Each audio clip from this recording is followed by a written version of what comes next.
Kesatuan rakyat, kesatuan jiwa, kerajaan perpaduan. Teruskan bersama di dalam channel ini untuk perkembangan-perkembangan isu semasa, isu politik, dan isu-isu hangat di Malaysia pada hari ini. Jangan lupa teruskan bersama di dalam channel ini. Tekan butang like, share, dan subscribe channel ini untuk perkembangan terkini politik di Malaysia.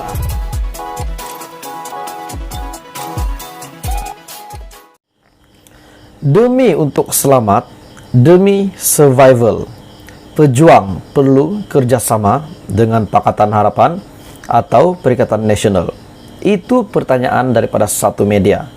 Sebelum kita meneruskan berita ini, adakah relevan pejuang untuk menyertai mana-mana gabungan ini antara Pakatan Harapan ataupun Perikatan Nasional? Seperti yang kita tahu, di dalam Perikatan Nasional ada Azmin Ali, manakala Pakatan Harapan Anwar Ibrahim, manakala pejuang Tun Mahathir. Walaupun beliau sudah meletakkan jawatan sebagai pengurusi pejuang, tetapi ikatan itu pasti masih ada. Kita tahu Azmin Ali, Mahathir, dan juga Anwar Ibrahim mempunyai sejarah bersama.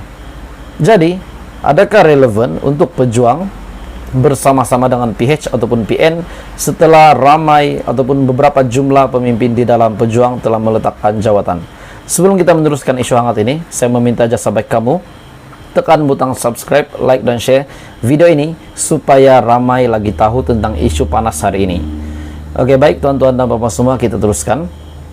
Demi survival, pejuang perlu kerjasama dengan PH atau PN. Pejuang perlu menjalinkan kerjasama dengan parti-parti pembangkang maupun kerajaan demi survival politiknya, kata seorang penganalisis politik susulan kekalahan teruk parti itu pada PRU15 serta peletakan jawatan sejumlah pemimpinnya. Profesor Rusdi Omar dari Universiti Utara Malaysia UUM berkata, hayat pejuang tidak akan lama tanpa bimbingan Dr. Mahathir Mohamad yang telah meletakkan jawatan sebagai pengurusi. Akar umbi pejuang ini hanya di Kedah sahaja. Di tempat lain bergantung kepada PH. Sebelum ini pun semua yang ada dalam pejuang ini merupakan calon-calon yang bertanding di bawah PH pada PRU14. Bila Mahathir tak ada, saya tak nampak sejauh mana mereka akan terus bertahan. Jadi kalau nak bertahan, mereka kena bersama dengan Pakatan Harapan BN ataupun Perikatan Nasional, katanya kepada Malaysia Kini. Adakah kita boleh buat tajuk berita ini Mahathir dah tak ada? Oke, tuan-tuan dan puan semua, kita teruskan. Rusdi berkata demikian ketika mengulas pandangan agar parti serpihan bersatu itu mengambil pendekatan mesra kerajaan. Malaysia Kini sebelum ini difahamkan terdapat ketegangan dalaman berpunca daripada hala 7 parti selepas kalah teruk dalam PRU lalu yang juga menyebabkan beberapa pemimpin bertindak meninggalkan parti. Satu sumber berkata terdapat pandangan supaya pejuang mengambil pendekatan mesra kerajaan baru dengan harapan dapat memasuki pilihan raya negeri tahun hadapan dengan lebih mudah. Satu pihak lagi pula didakwa mahu pejuang kekal bebas dan dibina semula dari bawah. Jadi tuan-tuan dan puan semua, apa komen anda? Adakah pejuang hari ini di bawah pimpinan Mukris Mahathir setelah Mahathir meletakkan jawatan, setelah Mahathir sudah tiada dalam pejuang, adakah beliau akan membawa pejuang bergabung dengan kerajaan untuk mendapat kelebihan supaya dapat bertanding pada PRN akan datang, ataupun akan mengikut Perikatan Nasional menjadi pembangkang? Bagaimanapun, ia masih dakwaan sebelah pihak dan masih belum disahkan dengan pihak yang lain. Mengulas lanjut, Rusdi juga berkata, pendekatan tersebut perlu dibuat pejuang kerana parti itu tidak cukup kuat untuk berdiri sendiri. Ini saya sangat setuju. Katanya, apatah lagi apabila parti lain juga saling bekerja sama seperti Amanah, PKR, DAP dalam Pakatan Harapan, dan bersatu dengan PAS dalam PN. Malah katanya lagi, pendekatan itu sepatutnya telah diambil ketika PRU lalu, namun Mahathir enggan berbuat demikian. Kesan daripada kekalahan dalaman, PRU15 menunjukkan sokongan kepada pejuang semakin mengecil. Jadi tuan-tuan dan puan semua, apa komen Anda? Adakah Mukris Mahathir akan berbuat sedemikian sama ada join Anwar ataupun join Muhyiddin? Jadi kalau Anda mempunyai komen, sila komen di bawah, kita boleh tukar-tukar pendapat. Setelah MB, Menteri Besar Terengganu, wakil daripada pemimpin PAS, telah dikecam oleh netizen, telah dikecam oleh media.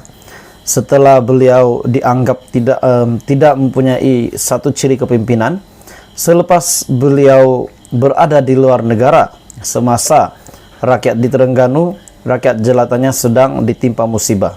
Akhirnya satu keputusan yang dibuat,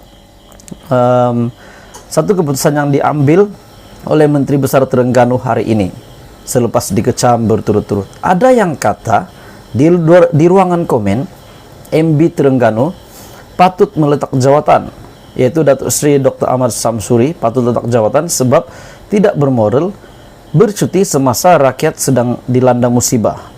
Jadi tuan-tuan dan puan semua, sebelum kita meneruskan isu hangat pada malam ini, saya mengucapkan beribu-ribu terima kasih kepada kamu semua yang sentiasa menyokong channel ini, dan tolong tekan butang subscribe kepada yang baru, like dan share video ini supaya ramai lagi yang akan tahu isu panas daripada channel ini. Oke, baik tuan-tuan dan puan semua, kita teruskan. Menteri Besar Terengganu akhirnya membuat satu kejutan setelah dikecam, setelah di arah letak jawatan. Akhirnya ini keputusan beliau hari ini. MB Terengganu umum bantuan tunai dan baiki rumah mangsa banjir. Terbaik, ini yang kita mahu. Bantuan wang tunai akan disalurkan kepada mangsa banjir yang terjejas di Terengganu baru-baru ini, umum Datuk Seri Dr. Ahmad Samsuri. Menteri Besar Terengganu berkata, mangsa banjir akan menerima bantuan RM1.000 dan RM10.000 pula akan disalurkan kepada keluarga mangsa banjir yang berdepan bencana tersebut bagi meringankan beban. Untuk meringankan bebanan yang dihadapi, kerajaan negeri akan menyalurkan bantuan khas tunai sebanyak 1.000 kepada setiap KIR ataupun ketua isi rumah yang berdaftar banjir di negeri Terengganu. Bantuan RM10.000 itu pula akan diberikan kepada ahli keluarga mangsa yang meninggal dunia disebabkan banjir pada kali ini sebagai rasa simpati dengan apa yang telah terjadi. Selain daripada itu, menurut kenyataan tersebut, bantuan lain juga akan turut diteliti oleh kerajaan negeri bagi membantu meringankan bebanan mangsa banjir yang terkesan. Samsuri sebelum itu melawat mangsa banjir yang ditempatkan di pusat pemindahan sementara PPS di Sekolah Kebangsaan SK Binjai di Kemaman pada pagi Jumat. Oke tuan-tuan dan puan semua, setelah melihat berita ini satu tindakan yang drastik, yang sangat bagus. Setelah walaupun menerima kecaman, walaupun ada yang mengarahkan beliau untuk meletak jawatan, tetapi akhirnya beliau tetap berdiri teguh sebagai Menteri Besar Terengganu, bahkan telah mengumumkan bantuan-bantuan baharu kepada rakyat ataupun kepada penduduk-penduduk yang terkesan banjir, di mana bantuan wang tunai akan disalurkan kepada mangsa-mangsa banjir yang terjejas di Terengganu baru-baru ini. Umum Datuk Seri Dr. Ahmad Samsuri Mokhtar. Dalam pada itu juga, Menteri Besar Terengganu berkata, mangsa banjir akan menerima bantuan 1.000 dan 10.000 pula akan disalurkan kepada keluarga mangsa banjir yang berdepan bencana tersebut bagi meringankan beban. Saya pikir tuan-tuan dan puan, berita hangatnya tiba-tiba letak jawatan ke apa, tetapi rupanya tidak. Akhirnya mungkin untuk menebus apa yang telah dia terima kecaman-kecaman, akhirnya tetap berdiri teguh sebagai Menteri Besar Terengganu, akhirnya mengumumkan bantuan baharu kepada rakyat di Terengganu dan yang terjejas banjir. Apapun kita berdoa supaya supaya semuanya dipermudahkan. Tuan-tuan dan puan semua, teruskan bersama di dalam channel ini untuk perkembangan terkini politik di Malaysia.